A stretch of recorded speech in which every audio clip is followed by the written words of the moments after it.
Let me describe this to you first. When you do a forward bend, the head comes down to the block. In that forward bend, you would untuck the pelvis. To get into Baddha Konasana, you rotated your thigh out. Begin that forward bend, rotating the top femurs internally, keeping the heels to each other. In the process, as you rotate the thigh in, untuck the pelvis.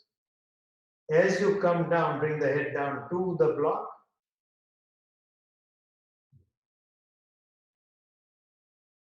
Use even more height on the block if you need, or even a chair.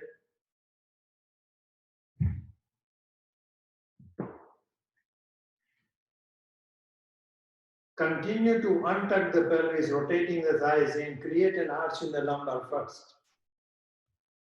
Without losing that lumbar arch, ever so carefully tuck the pelvis. If you are able to do that, if the body is able to do that, come up, decrease the height of the block that you are putting your head on.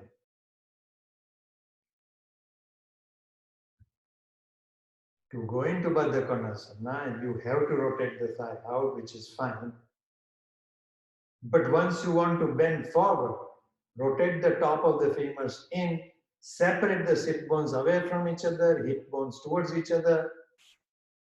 And as you bring the head down, begin to arch the lower lumbar. Arching the lower lumbar, without losing that arch, tuck the pelvis.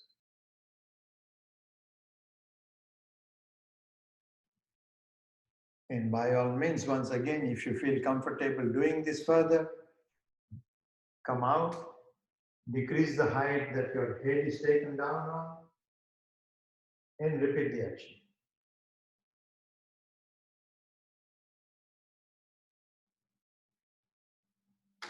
This part I'm describing of saying, keep the lumbar concave, but from the pelvis tuck, it is not a harsh action. It is a sense of letting go. Initially, to bend forward, you have to untuck the pelvis, but then let go of that untucking. Only provision being, don't lose the lumbar concavity as you do that. It is as though you are doing the posture, untucking the pelvis completely. I come behind you and very gently take your buttocks down the opposite way. This body with its tightness, I can't do much of a forward bend and maintain the lumbar curve. So you began correctly saying this body, then you turned it into I. I was trying. So the lumbar curve is hard to maintain going forward much at all. What's the first thing you will do with that? I'm asking a Vedantin. Yeah. I'm grateful that I have any lumbar curve. Not only that, the fact that the mind is able to notice that you can't do something, that's a blessing. Yeah.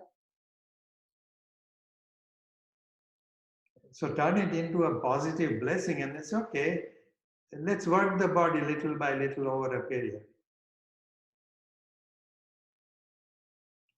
The fact that you want the body to do something, there's nothing wrong in that. That's perfectly fine.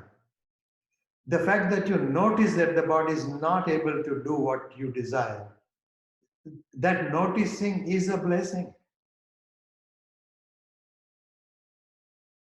I mean, just imagine Mr. Trump in my class. If I told him anything like that, you know what he would say? I don't know what you're talking about.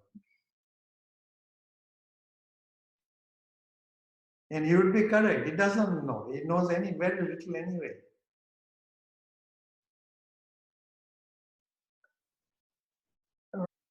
In the two things, in the lumbar end and the tucking of the pelvis, if the lumbar curve is not coming, is it better to keep working just on that and forget about tucking the pelvis? Yes. Because one contrasts the other.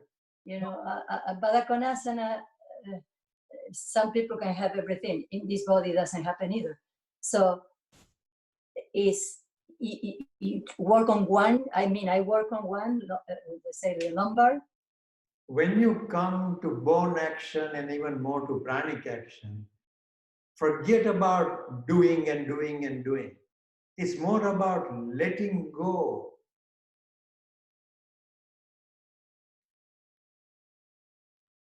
Even in life, you know, there is struggle to make money, to be able to live and so on. At some point, drop the struggle, just live.